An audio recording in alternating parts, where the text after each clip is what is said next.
आज इथे आपण पाटवडी बनवतो आहे। पाटवडी अगदी सोप्या पद्धतीने मी इथे बनवलेली आहे, ज्यात तुम्हाला एकही गुठळी पडणार नाही, अगदी मऊ अशी आणि कागदासारखी पातळ। आणि श्राद्धात ही बनवल्या जाते, श्राद्धाच्या महिन्यातही बनवल्या जाते किंवा श्राद्धाच्या दिवशीसुद्धा बनवल्या जाते।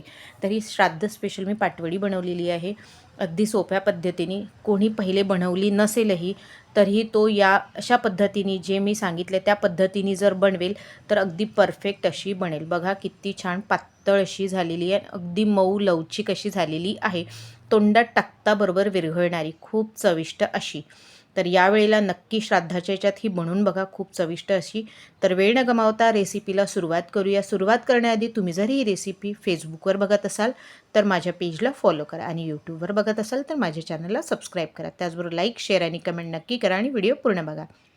हॅलो फ्रेंड्स, मी लतिका, लतिकाच किचनमध्ये तुमचं स्वागत आहे। सगळ्यात पहिले मी इथे मिक्सरचं पॉट घेतलं आहे, त्यात 7-8 मिरच्या घातल्या। तुम्ही तुमच्या टेस्ट अकॉर्डिंग मिरच्या कमी जास्त करू शकता। 1 इंच आल्याचा तुकडा घेतलेला आहे। आपण इथे कांदा लसूण वापरत नाही आहे। त्यानंतर थोडंसं कोथिंबीर घेतलं आहे आणि याला ओबडधोबड वाटून घेतलं आहे। हवं तर तुम्ही पेस्ट केली तरी चालेल, पण एवढं थोडं असते की पेस्ट व्यवस्थित होत नाही, ओबडधोबड होतं। त्यानंतर इथे गॅसवर मी कढई चढवलेली आहे, त्यात तेल घातलं आहे, थोडंसंच तेल घातलं आहे, जास्त फार तेल लागत नाही याला। तेल तापलेलं आहे, यात थोडंसं अर्धा चमचा जिरे घातलेलं आहे। जिरे तडतडले की आपण जो आपण ठेचा मिक्सरमधनं वाटून घेतलेला आहे तो घालून घेऊया। तर आता हे मी घालून घेते आहे व्यवस्थित असं, कारण की याला आपल्याला व्यवस्थित शिजवायचं आहे। तर याला घालून घेतलं, गॅसची फ्लेम मंद ठेवली म्हणजे मंद आचेवर हे शिजत राहते। तोपर्यंत आपण पाटवडीचं जे सारण आपल्याला बेसनाचं बनवायचं आहे ते आपण बनवून घेऊया। तर हे मंद आचेवर होत आहे तोपर्यंत इकडे मी एक वाटं घेतलं आहे, त्यात मी 2 वाटी बेसन घेतलं आहे। तुम्हाला जेवढी क्वांटिटीने बनवायचं असेल त्यानुसार तुम्ही बनवू शकता, पण 2 वाटी 4 ते 5 माणसाला पुरेशी असते। तर मी 2 वाटी इथे बेसन घेतलेलं आहे। त्यात आता मीठ घालते चवीप्रमाणे। मीठ जास्त घालू नका, कारण की ही कोरडी होते, म्हणून कोरड्या पदार्थात मीठ थोडे कमी घालायचं, म्हणजे जेणेकरून सगळं शिजल्यानंतर ते व्यवस्थित सारखं होते। त्यानंतर अर्धा चमचा हळद घातली आहे, थोडासा हिंग घातला आहे, म्हणजे बेसनाचा पदार्थ आहे तर पचायला थोडा जड नको जायला म्हणून।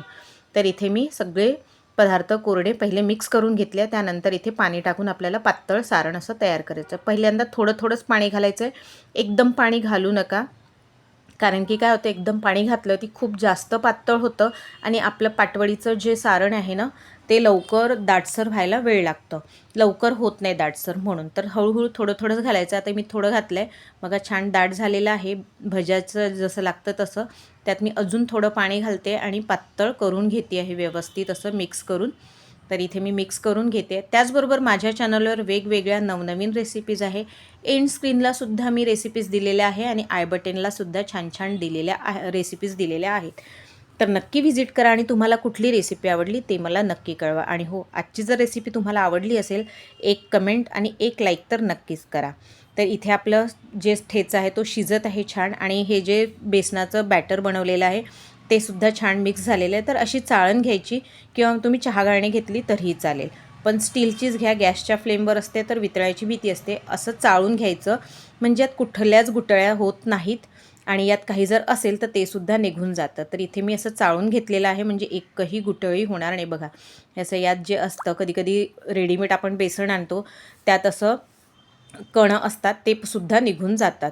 तर आता मी याला चाळून घेतलेलं आहे आणि असं मिक्स करत राहायचं सतत, कारण की मंद आचेवर मिक्स करायचं म्हणजे व्यवस्थित घट्ट येते। तर थोड्या वेळात बघा घट्ट यायला लागलेलं आहे। तर थोड्या वेळात हे पूर्ण सारण एका ठिकाणी येतं, पाटवडीचं जे आहे सारण ते एका ठिकाणी जमा होतं। तोपर्यंत आपल्याला सतत फिरवत राहायचं आहे। सतत जर नाही फिरवलं तर खालती लागतं आणि करपल्याचा टेस्ट येतो, म्हणून आपल्याला सतत फिरवायचं आहे। तर हे बघा थोड्या वेळानंतर असं छान घट्ट आलेलं आहे।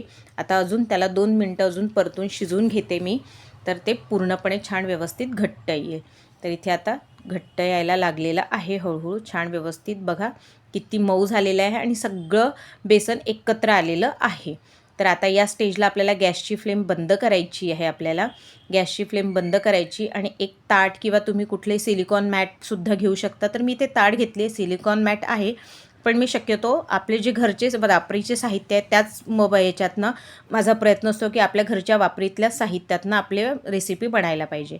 तर इथे मी स्टीलचं ताट घेतलेलं आहे, त्यावर थोडंसं तेल घालून ग्रीस करून घेतलं आहे, ब्रशच्या साह्याने व्यवस्थित असं स्प्रेड करून घ्यायचं त्यानंतर जे आपलं पाटवडीचं सारण आहे ते टाकून घ्यायचं आणि सिमिलर स्प्रेड करून घ्यायचं. हवं तर तुम्ही लाटण्याने हलकं हलकं वरतून लाटून पण घेऊ शकता व्यवस्थित. तर इथे मी पूर्ण सारण करून घेतलं आहे, छान व्यवस्थित पातळ असं पसरवून घेतलेलं आहे.